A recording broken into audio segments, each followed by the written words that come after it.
Welcome to big TV digital live breaking news చూస్తున్నాం. చైనాలో కొత్త వైరస్ ఒకటి కలకలం రేపుతుంది. కరోనా రీతిలోనే హెచ్ఎంపీవీ వైరస్ కూడా ఉండబోతున్నట్లు ప్రచారం కొనసాగుతుంది. అయితే ఇప్పటికే చైనాలోని ఆసుపత్రుల ఎదుట పెద్ద ఎత్తున క్యూ లైన్లు కూడా కట్టినట్లు తెలుస్తుంది. అయితే వేగంగా వ్యాపిస్తుంది హెచ్ఎంపీవీ హ్యూమన్ మెటానిమా వైరస్. అయితే చైనా ఉత్తర ప్రాంతంలో కూడా అధికంగా ఈ ప్రభావం ఉన్నట్లు తెలుస్తుంది. అయితే ఈ వ్యాధికి గల కారణాలు ఏంటి, అసలు ఎటువంటి లక్షణాలు ఉంటాయి అనే అంశంపై మరింత సమాచారం మా ప్రతినిధి శివ ఫోన్ లో అందిస్తారు. ఎస్ శివ, అయితే కరోనా రీతిలోనే ఈ వైరస్ కూడా ఉండబోతుందా? అసలు లక్షణాలు ఏంటి, అప్డేట్స్ ఏంటి? చైనాను మరొక వైరస్ భూతం వణికిస్తోంది. ఈ నేపథ్యంలోనే అక్కడ చైనాలో ఈ వైరస్ వ్యాప్తి చెందిన నేపథ్యంలో ఇటు భారత ప్రభుత్వం కూడా అప్రమత్తమైంది. చైనాలో ఈ శరవేగంగా విస్తరిస్తున్న హెచ్ఎంపీవీ వైరస్ వల్ల అనేక ఇబ్బందులు చైనా ప్రజలు ఎదుర్కొంటున్నారు. ఇప్పటికే హాస్పిటల్ చుట్టూ కూడా ప్రజలు చుట్టూ తిరుగుతున్నారు, బారులు తీరి మరి అక్కడ వెయిట్ చేస్తున్నారు ట్రీట్మెంట్ కోసం.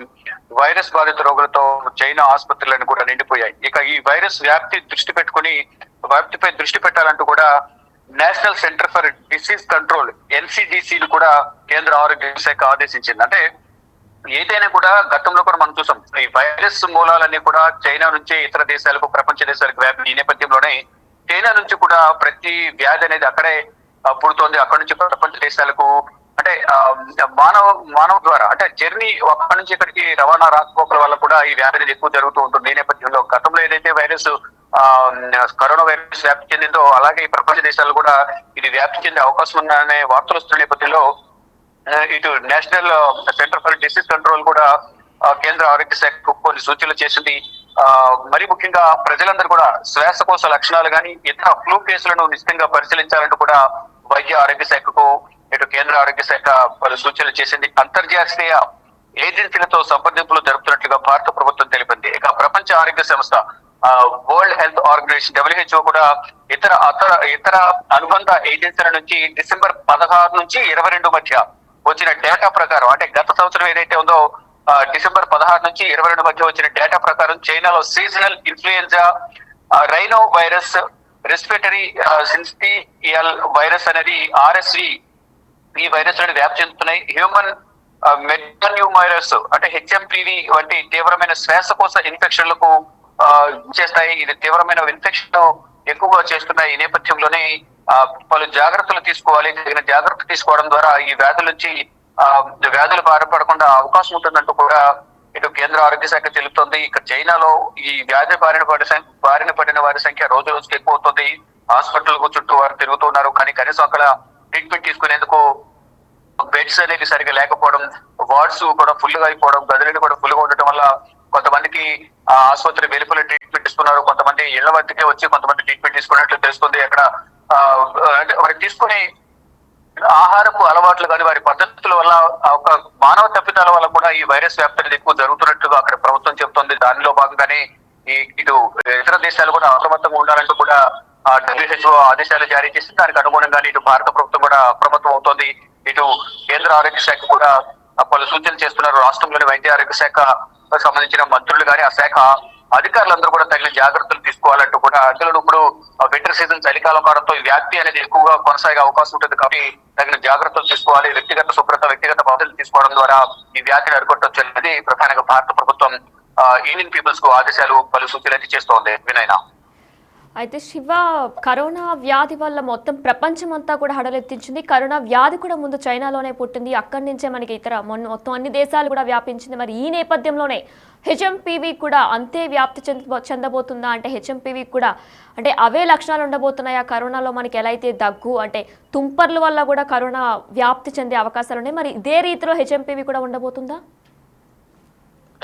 అదే ఏదైతే గతంలో మీరు చెప్పినట్టుగా కరోనా వల్ల అనేక కుటుంబాలు చిన్న భిన్నమైపోయి కుటుంబాలు తల్లిదండ్రులు చనిపోవడం వల్ల పిల్లలు అనాథైన పరిస్థితి కనిపిస్తోంది. పిల్లలు చనిపోవడం వల్ల తల్లిదండ్రులు పిల్లలను కోల్పోవాల్సిన పరిస్థితి ఏర్పడింది. ఇప్పుడు కూడా అదే సిచ్యువేషన్ వచ్చే అవకాశం ఉంది కాబట్టి తగిన జాగ్రత్తలు తీసుకోవాలనేది ప్రధానంగా ఇటు భారత ప్రభుత్వం అప్రమత్తం అవుతుంది. మరోవైపు వరల్డ్ హెల్త్ ఆర్గనైజేషన్ కూడా ఆదేశాలు జారీ చేస్తుంది. రాష్ట్రాలు కానీ ఇటు దేశాలు కూడా తగిన జాగ్రత్తలు తీసుకోవాలని చెప్తుంది. మరోవైపు ఏదైతే HMPV ఏదైతే ఉందో హ్యూమన్ మెటాన్యూమో వైరస్, ఈ వైరస్ వల్ల కూడా తీవ్రమైన ఇబ్బందులు ఎదుర్కొనే అవకాశం ఉంది. అంటే తీవ్రమైన శ్వాసకోశ ఇన్ఫెక్షన్, అంటే ప్రతి వైరస్ వల్ల కూడా శ్వాసకోశ సంబంధిత వ్యాధులు రావడం, ఊపిరితిత్తుల ఇన్ఫెక్షన్ రావడం, దాని ద్వారా శ్వాస సరిగా ఆడకపోవడం, ఊపిరి తీసుకోవడంలో ఇబ్బందులు పడడం వల్లే అందరూ కూడా సరిగా గాలి తీసుకోవడంలో ఇబ్బంది పడడం వల్లే అనేక మంది ప్రాణాలు కోల్పోవాల్సిన పరిస్థితి అయితే ఏర్పడుతుంది.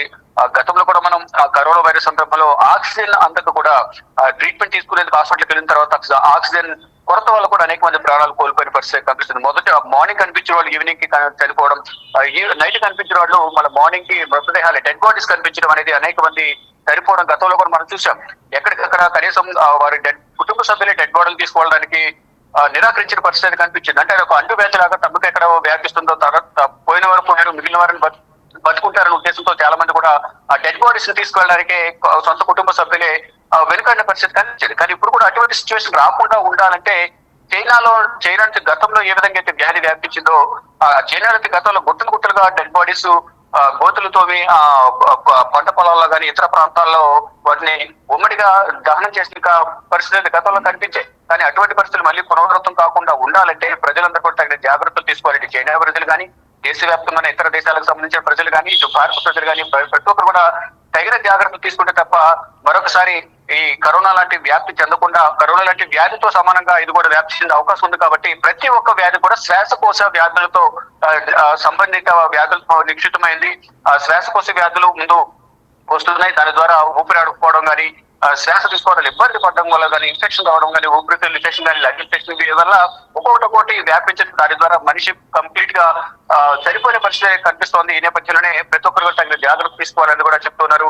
అంటే కరోనాకు ఏమి తీసుకోదు ఈ వ్యాధి అనేది ప్రధానంగా వరల్డ్ హెల్త్ ఆర్గనైజేషన్ కానీ ఇతర ఆరోగ్య శాఖ విశ్లేషకులు కూడా చెప్తున్న పరిస్థితి కనిపిస్తుంటాయి. వినయన అయితే శివ, మరి హెచ్ఎంపీవీ వ్యాధి ఎక్కువగా ఎవరికి సోకే అవకాశం ఉన్నట్టు డాక్టర్లు ఏమైనా తెలియజేస్తున్నారా? అంటే ఏ ఏజ్ లిమిట్ వారికి ఎక్కువగా వచ్చే స్కోప్ ఉన్నట్టు డాక్టర్స్ ఏమైనా తెలియజేస్తున్నారా దీనికి సంబంధించి? రోగ నిరోధక శక్తి ఎవరికైతే తక్కువ ఉంటుందో వారికి, మరోవైపు వృద్ధులు చిన్న పిల్లలకు ఎక్కువగా ఈ రెసిస్టెన్స్ రోగ నిరోధక శక్తి అనేది తక్కువ ఉంటుంది. కాబట్టి గర్భిణీ స్త్రీలు వీరందరూ కూడా తగిన జాగ్రత్త తీసుకోవాలి. ముందస్తు జాగ్రత్త తీసుకోవాలి. హాట్ వాటర్ తాగడం కానీ, వాటర్ ఎక్కువ సేవించడం ద్వారా కూడా ఇటువంటి వ్యాధులు కూడా కొంచెం రాకుండా అవకాశం ఉంటుంది. అంటే దానికి సంబంధించి ఏదైనా జలుబు కానీ, శ్వాస సంబంధిత వ్యాధులు సంబంధించిన ఇబ్బందులు ఏమైనా ఏర్పడితే డాక్టర్లు సంప్రదించాలి. వారి డాక్టర్లు ఇచ్చే ప్రతి ఒక్క సలహాలు సూచనలు పాటించడం ద్వారా ఇటువంటి వ్యాధులకు దూరంగా ఉండొచ్చు, ఇబ్బంది పడకుండా ఉండొచ్చు, ఇటువంటి వ్యాధులు చూడకుండా ఉండొచ్చు అనేది కూడా డాక్టర్లు కానీ ఇటు ప్రభుత్వాలు కూడా పలు సూచనలు చేస్తూ ఉన్నాయి. అంటే గతంలో ఏవైతే సూచనలు చేశారో, కరోనా వచ్చిన సందర్భంలో కరోనా 1-2 వేవ్స్ వచ్చాయో ఆ వేవ్స్ వచ్చిన సందర్భంలో కూడా అదే ఆదేశాలు జారీ చేశారు, సూచనలు ఇచ్చారు. కొంతమంది సూచనలు పాటించిన వారు ఏవేందో మన గతంలో సూచన. అటువంటి విషయాలు, అటువంటి ఘటనలు పునరావృతం కాకుండా ఉండాలంటే కనుక జలుబు వచ్చినా, దగ్గు వచ్చినా కంపల్సరీ డాక్టర్ని సంప్రదించడం ద్వారా వారి తగిన సూచనలు చేస్తారు. కాబట్టి ఆ ప్రికాషన్స్ తీసుకోవడం ద్వారా ఇటువంటి వ్యాధులు బారిన పడకుండా ఉండే అవకాశం ఉంటుంది. కాబట్టి ముందు నుంచే తగిన జాగ్రత్తలు తీసుకోవాలనేది ప్రధానంగా చెప్తున్నారు. గతంలో ఏదైతే కరోనా వచ్చిన సమయంలో మాస్కులు ధరించారో, ఇప్పుడు కూడా ముందస్తుగా మాస్కులు ధరించి తగిన జాగ్రత్తలు తీసుకుంటే ఇటువంటి వ్యాధులు బారిన పడకుండా ఉండే అవకాశం అయితే ఉంటుందంటూ కూడా ఇటు కేంద్ర ప్రభుత్వం కానీ, ఇతర విశ్లేషకులు కానీ, ఇటు ఆరోగ్య శాఖకు సంబంధించిన ఆరోగ్య శాఖకు సంబంధించిన అధికారులు, ఉన్నత శాఖ అధికారులందరూ కూడా వాళ్ళు సూచనలు చేస్తున్నారు. ఈ సూచనలు పాటించడం ద్వారా ఎటువంటి ఇబ్బంది ఉండదు. అంటే సూచనలు పాటించడం ద్వారా మనకు రాకుండా ఉంటే మన కుటుంబానికి రాకుండా ఉంటుంది, కుటుంబానికి రాకుండా ఉంటే ఆ గ్రామం, మండలం, అలాగే ఊరు, రాష్ట్రం అనేది బాగుపడుతుంది. కానీ ఎవరికి వారు నాకేంటి అన్నట్టు నిర్లక్ష్యంగా వ్యవహరించడం వల్లే గతంలో మన కరోనా ఫలితాలు మనం చూసాం. ఆ సందర్భంలో నిర్లక్ష్యం వహించడం వల్లే చాలా మంది చనిపోయిన పరిస్థితి కనిపించింది. అటువంటి విషయాలు కానీ, అటువంటి ఘటనలు పునరావృతం కాకుండా ఉండాలంటే ఇటు కేంద్ర ఆరోగ్య శాఖ కానీ, వరల్డ్ హెల్త్ ఆర్గనైజేషన్ ఇచ్చే సూచనలు తగిన జాగ్రత్తలు తీసుకుంటే ఎటువంటి ఇబ్బందులు ఉండవు అనేది కూడా రాజకీయ విశ్లేషకులు కానీ, ఇటు ఆరోగ్య శాఖకు సంబంధించిన విశ్లేషకులు, వివిధ శాఖలకు సంబంధించిన అందరూ కూడా సూచన చేస్తున్నారు. అంటే రాజకీయ పార్టీలకు సంబంధించి కూడా గతంలో పట్టించలేదు. ఒక పార్టీపై మరొక పార్టీ తగిన జాగ్రత్త తీసుకోకపోవడం వల్ల ఈ ప్రభుత్వం త్వరగా జాగ్రత్త తీసుకోలేదు, ఆదేశాలు ఇవ్వలేదు అనేది ప్రధాన. గతంలో కూడా కరోనా సమయంలో కూడా రాజకీయ పార్టీలు కూడా దీన్ని రాజకీయం చేసే పరిస్థితి కనిపించింది గతంలో. ఇప్పుడు కూడా అటువంటి ఘటనలు పునరావృతం కాకుండా ఉండాలంటే రాజకీయంగా విమర్శలు చేసుకోకుండా ప్రతి ఒక్కరు కూడా తగిన జాగ్రత్తలు తీసుకోవడం ద్వారా అందరూ కూడా ప్రాణాలతో బయటపడొచ్చు అనేది కూడా ప్రధానంగా చెప్తున్నారు. దానిలో భాగంగా ఇటు ప్రపంచ ఆరోగ్య సంస్థ కానీ, ఇటు కేంద్ర ఆరోగ్య శాఖ, ఇతర ఉన్నతాధికారులు ఇచ్చే సలహాలు సూచనలు పాటించడం ద్వారా ఈ కొత్త వైరస్ బారిన పడకుండా ఉండే అవకాశం ఉన్నట్టు కూడా తెలుస్తోంది. Vinay. Right, thank you Shiva. Spick TV digital live లో చూస్తున్నాం. అయితే వైరస్ లక్షణాలు కూడా ఫ్లూ, ఇతర శ్వాసకోశ ఇన్ఫెక్షన్ల మాదిరిగానే ఉంటాయని వైద్య నిపుణులు వెల్లడించారు. దగ్గు, జ్వరం, ముక్కు దిబ్బడగా అనిపించడం, శ్వాస తీసుకోవడంలో ఇబ్బంది వంటివి కనిపిస్తాయి ఈ వైరస్ లో ప్రధానంగా. అలానే వైరస్ తీవ్రత ఎక్కువగా ఉన్న వారిలో బ్రాంకైటిస్, నిమోనియాకు దారితీయొచ్చని కూడా చెప్తున్నారు. వ్యాధి లక్షణాలు బయటికి కనిపించడానికి 3 నుంచి దాదాపు 6 రోజులు కూడా పడుతుంది అంటున్నారు. అమెరికాకు చెందిన centres for disease control and prevention ప్రకారం చిన్నారులు, వృద్ధులు, బలహీనమైన రోగ నిరోధక శక్తి కలిగిన వ్యక్తులు దీని బారిన పడే అవకాశాలు ఎక్కువగా ఉన్నట్లు కూడా డాక్టర్స్ వెల్లడించారు. అయితే వ్యాప్తి, దగ్గు, అలానే తుమ్ము వల్ల కూడా వెలువడే తుంపర్లు, వైరస్ బారిన పడిన వ్యక్తులతో సన్నిహితంగా మెలగడం, కరచలనం తాకడం వంటి చర్యలు, అలానే వైరస్ వ్యాపించిన ప్రాంతాలను తాకిన తర్వాత కూడా నోరు, ముక్కు, కాళ్ళు తాకితే ఈ వ్యాధి అనేది తగులుతుందని కూడా చెప్తున్నారు. అలానే చిన్నపాటి ముందు జాగ్రత్త చర్యలతో ఈ వైరస్ దారి చేయకుండా చూసుకోవచ్చని కూడా చెప్తున్నారు. అయితే హెచ్ఎంపీవీ వ్యాధి కూడా కరోనా రీతిలోనే ఉండవచ్చు అని కూడా డాక్టర్స్ చెప్తున్నారు. అయితే దీనికి తగిన జాగ్రత్తలు తీసుకోమని కూడా డాక్టర్స్ చెప్తున్నారు. సబ్బుతో 20 సెకండ్ల పాటు తరచూ చేతులు కడుక్కోవడం, అలానే శుభ్రం చేసుకుని చేతులతో ముఖాన్ని తాకకుండా చూసుకోవాలి. వైరస్ బారిన పడిన వ్యక్తులకు దూరంగా పాటించాలి. తరచూ తాకాల్సి వచ్చే పరిసరాలను శుభ్రం చేసుకోవాలి. అలానే వైరస్ బారిన పడిన వారి దగ్గు, తుమ్ము వచ్చేప్పుడు నోరు, ముక్కును కవర్ చేసుకోవాలి. ఆ తర్వాత చేతులు శుభ్రం చేసుకోవాలి. ఆ వ్యక్తులు తమ వస్తువులను ఇతరులతో పంచుకోకుండా చూసుకోవాలి. లక్షణాలు కనిపిస్తున్నప్పుడు నలుగురిలోకి వెళ్లడం కంటే ఇంట్లో రెస్ట్ తీసుకుంటే మంచిదని కూడా వైద్యులు సూచిస్తున్నారు. అయితే దాదాపుగా హెచ్ఎంపీవీ వైరస్ కూడా దాదాపు కరోనా వైరస్ రీతిలోనే ఉంది.